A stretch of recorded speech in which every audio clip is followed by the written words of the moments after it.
The most devastating form of emotional collapse does not occur in the dark. It does not come with tears. It happens in broad daylight. It wears a polite smile. It flawlessly executes a massive spreadsheet.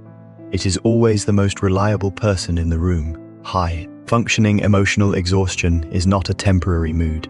It is a chronic, invisible systemic failure. It is perfectly disguised as peak performance. It is 8 a.m. A highly demanding work email hits the inbox. The individual begins typing immediately. The text is warm and perfectly punctuated. The tone is completely accommodating. But here is the brutal physical reality. Their jaw muscles are locked tightly. The masseter muscle visibly bulges beneath the skin. Their autonomic respiratory rate instantly drops. It shifts to shallow, restricted upper chest breathing. They are pulling exactly 10 breaths per minute. They stop typing. They stare out the window. Their facial effect is completely flattened. The micro muscles around the eyes are dead. They remain entirely immobile for exactly 4.5 seconds. They do not sigh. They do not stretch. They simply hit send. They instantly pivot to the next task. If their external outputs are completely flawless, why is their internal neurobiological battery permanently stuck at 1%? Emotional exhaustion is not an accident. It is a highly engineered biological outcome. It is the delayed consequence of a childhood survival strategy. Your self-worth was surgically attached to emotional utility. You were trained to manage external crises. You were not allowed to simply exist. The actual fatal mechanism is instrumental conditioning. You were placed in environments that operated on strict behavioral laws. Expressing your own distress triggered an immediate negative punishment. It resulted in the abrupt withdrawal of affection. You learned that having needs was actively dangerous. Conversely, managing the chaotic environments of adults was positively reinforced. Fixing their problems brought you temporary physical safety. Your developing brain mapped this exact contingency. Vulnerability was systematically and repeatedly punished. Crisis management was consistently rewarded. Over time, the neural pathways for expressing your own distress withered. The behavior of asking for help was neurologically extinguished, and it gets worse. When a child acts as an emotional regulator for an adult, the body adapts physically. The autonomic nervous system locks into chronic sympathetic arousal. The fight or flight mechanism is permanently engaged. You are trapped in a state of relentless hyper-alertness. This creates a massive allostatic load on the human body. Your organs endure the brutal wear and tear of continuous cortisol exposure. Epinephrine constantly floods your bloodstream. This toxic chemical bath alters cellular structures over time. It permanently raises your baseline stress threshold. Your body completely forgets how homeostasis feels. Calmness now registers to your brain as a lack of necessary survival data. This hardware shift forces the brain to develop pathological empathy.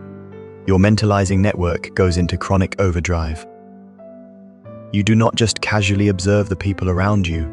You constantly and automatically simulate their neural states. You run background programs to predict their emotional shifts. You preempt conflict before it mathematically occurs. This continuous processing consumes extreme amounts of glucose. It drains your metabolic energy at an astonishing rate. Your brain is running predictive algorithms. 24 hours a day, watch close how they reaction. An individual walks into a standard conference room. They instantly detect a 2 decibel drop in a manager's vocal pitch. They register a millimeter narrowing in a colleague's eyes.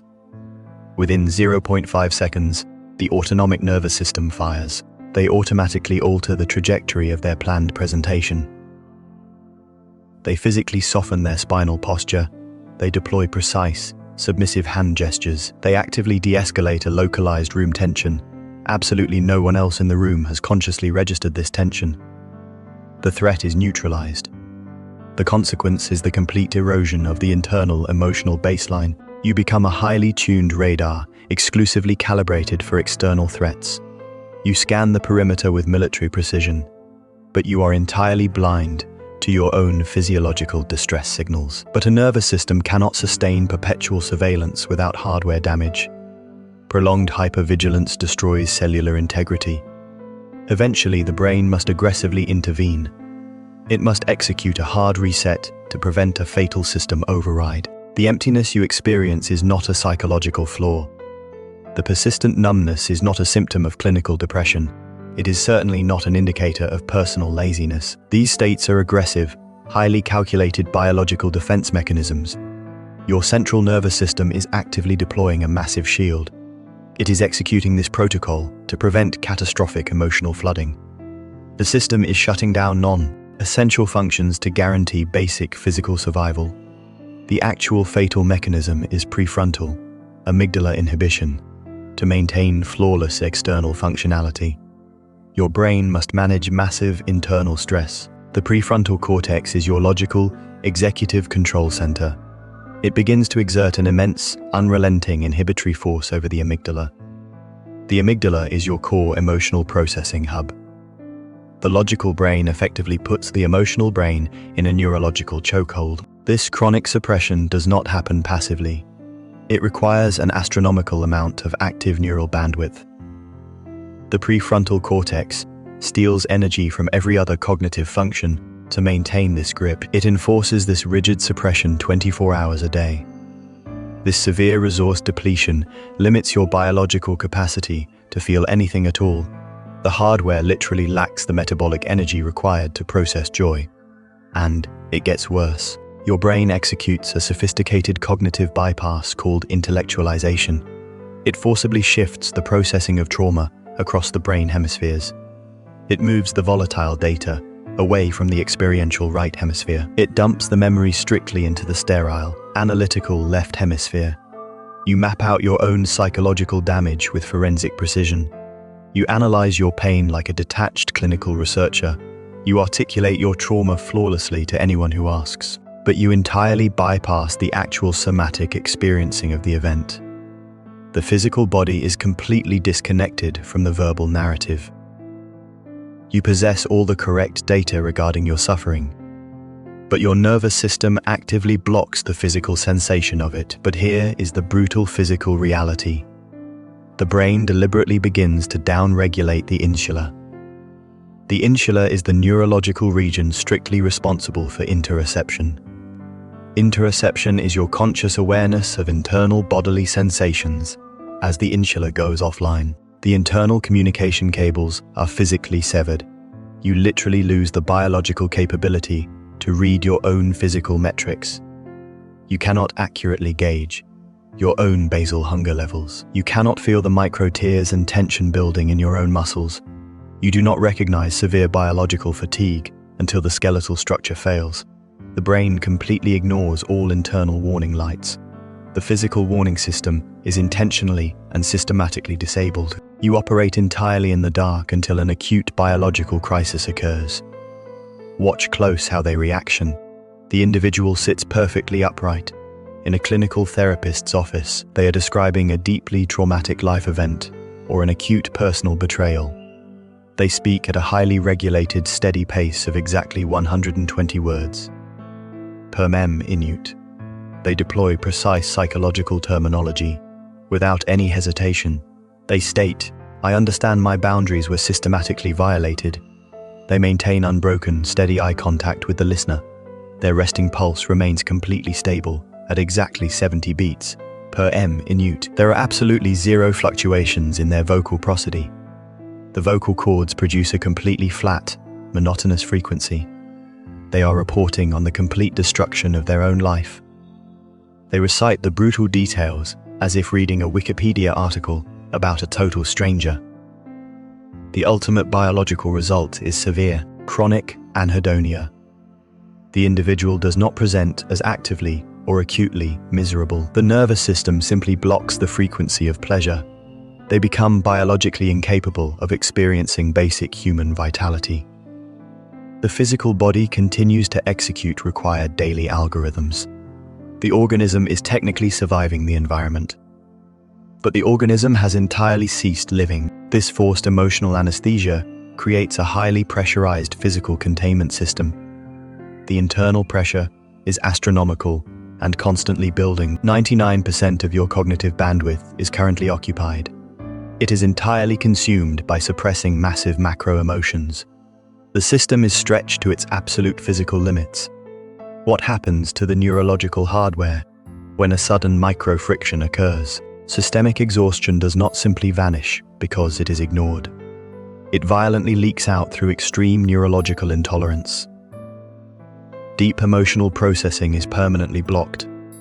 The system violently reroutes this suppressed pressure. It manifests as an irrational, aggressive response to minor everyday stimuli. The actual fatal mechanism is ego depletion. Willpower and emotional regulation are not infinite spiritual resources. They draw directly from a finite, measurable cognitive reservoir. You are continuously expending your entire biological reserve. You burn massive calories, holding up a flawless functioning adult facade. This leaves the primary reservoir completely and mathematically empty. There is absolutely zero neurological buffer left. Trivial inconveniences no longer register as minor annoyances. They hit an unshielded nervous system with catastrophic force. The brain lacks the glucose required to regulate a standard frustration response. And it gets worse. Aroused brain structurally loses its filtering capabilities.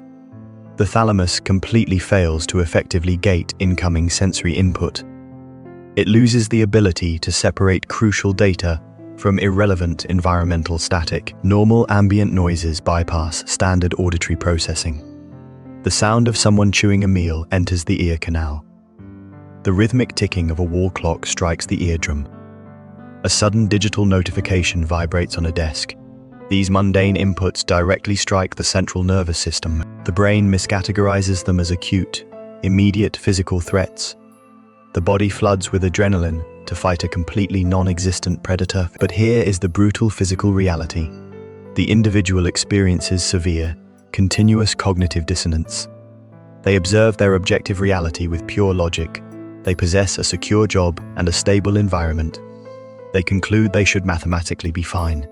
Simultaneously, their physiological reality is one of crushing, cellular exhaustion. This severe mismatch triggers a secondary, highly destructive emotional cascade. The brain generates intense, paralyzing guilt regarding the exhaustion. They experience profound shame for failing to operate at peak efficiency. This meta-emotion creates a new, massive biological stressor. The shame itself further drains the already empty metabolic system. Watch close how they reaction. An individual flawlessly manages a highly complex logistics crisis at work. They execute this high-level cognitive task for 8 uninterrupted hours. They return home and accidentally drop their metallic keys on the floor. They stop walking. They stare directly down at the keys. Their adrenal glands instantly dump a massive surge of cortisol into the bloodstream. Their hands begin to exhibit a highly visible, uncontrollable microtremor. They experience an intense, overwhelming urge to act violently. They want to shatter a nearby glass violently against the drywall. They freeze entirely for exactly 3 seconds. They slowly and carefully bend down to pick up the keys. They whisper the words, "Get it together." The consequence is a rapid, deepening self-isolation. They must aggressively limit all unpredictable sensory input. They must hide this biologically unacceptable lack of regulation from their peers. They aggressively withdraw into highly controlled, isolated physical environments. They systematically sever their only potential biological sources of co-regulation. This forced, aggressive isolation accelerates the final stage of the pathology. It initiates the silent, completely unmourned death of the authentic self. Prolonged high, functioning exhaustion demands a catastrophic psychological toll. It forces the biological organism to actively mourn its own original personality. The authentic self has been entirely overwritten. It is replaced by a highly adaptive, strictly utilitarian shell. The actual fatal mechanism is total boundary dissolution. The psychological firewall between the self and the external world completely collapses. Your dopaminergic reward system is neurologically hijacked. It is now exclusively triggered by external validation. It strictly requires the successful regulation of other people's nervous systems. You manufacture dopamine only when you solve a localized external crisis. Without an active crisis to manage, Dopamine production immediately halts without a highly dysregulated person to stabilize. The brain mathematically crashes. The individual experiences acute, severe chemical withdrawal. The central nervous system translates this chemical void into crushing feelings of worthlessness. You become a biological addict reliant on the instability of your environment. And it gets worse. The individual enters a permanent state of chronic ambiguous loss. The exhausted adult experiences profound, continuous, psychological grief, but this specific grief lacks any structural potential for closure. The deceased entity is their own past vitality. The casualty is their own uncorrupted biological potential.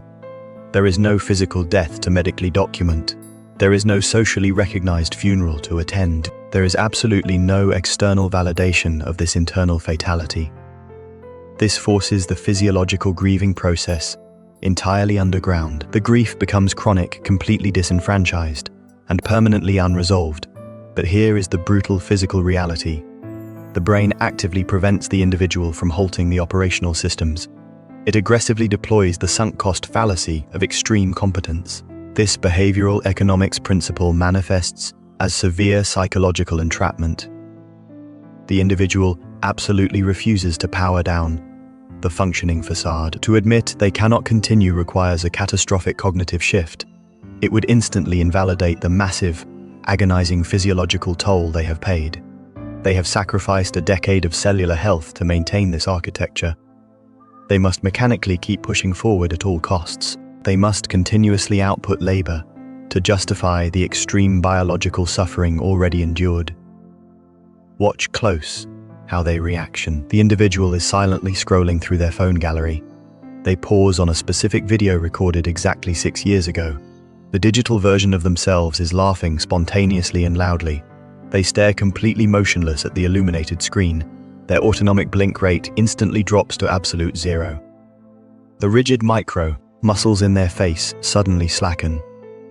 They execute a single, highly controlled exhalation exclusively through the nose. They immediately press the physical lock button on the device. They stand up abruptly from the chair. They walk directly to a visibly spotless kitchen counter. They begin aggressively and rhythmically wiping down the sterile surface. They use intense physical friction to actively terminate the physiological sensation of grief. The ultimate biological result is total alienation from one's own identity. The internal database is completely wiped clean. They no longer possess baseline human preferences or spontaneous desires. They operate entirely without a recognizable internal compass. You are not fundamentally broken. You are also not remarkably strong. You are simply a highly adaptive biological organism. You have successfully executed a prolonged, unmedicated trauma response. You have completely disguised this survival tactic as successful adulthood. Your severe exhaustion is not a sign of biological failure.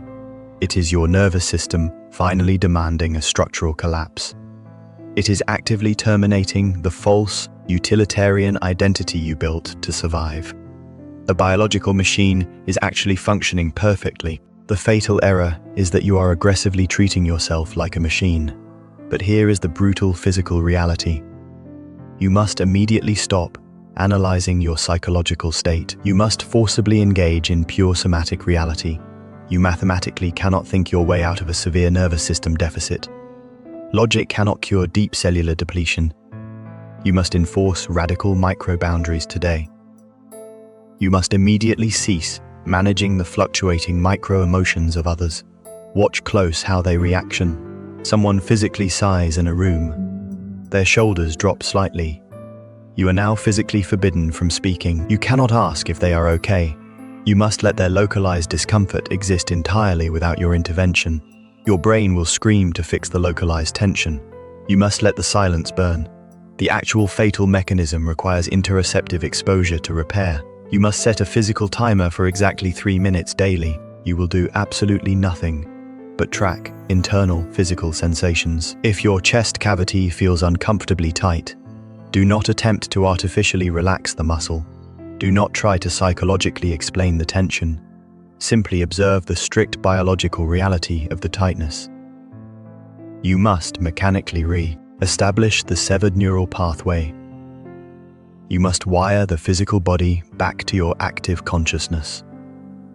This structural repair must occur before any real biological rest can begin. If this breakdown of human mechanics made you physically uncomfortable, it means the internal system is finally starting to reboot. Subscribe to this channel. We do not do comfort here. We do reality. See you in the next deep dive.